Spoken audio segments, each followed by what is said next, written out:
I would like to share with you this Laura Geller Baked, Brighten, and Glow.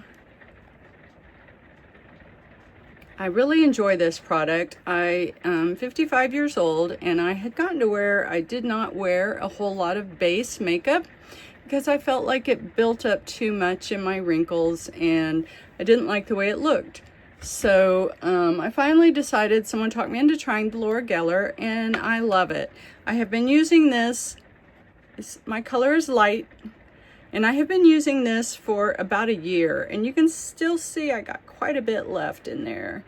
I'm using their kabuki brush, slanted, angled, has the great little thing that slides up there to make it easy to put the lid on. So anyway, I'm using that. It goes on so nice. I don't like anything too heavy.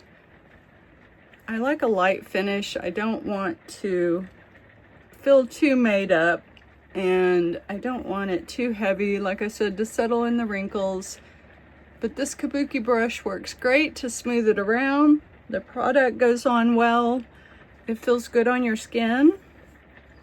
I do already have some eyeshadow on, so I'm just going around. But you can see, let me get my hair out of the way. See how shiny that other side is. This does not have anything on it yet. The Laura Geller doesn't change my complexion, it just makes it look smooth and even. I like that. I don't want to look different.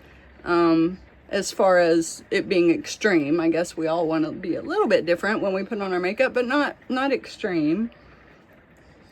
These angle brushes work great to get right underneath your eyes.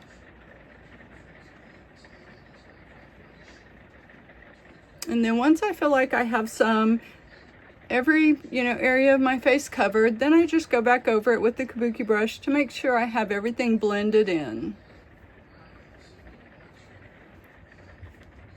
Easy as that. Only takes a minute or two and you're all done. I love this product. Laura Geller, you should try it.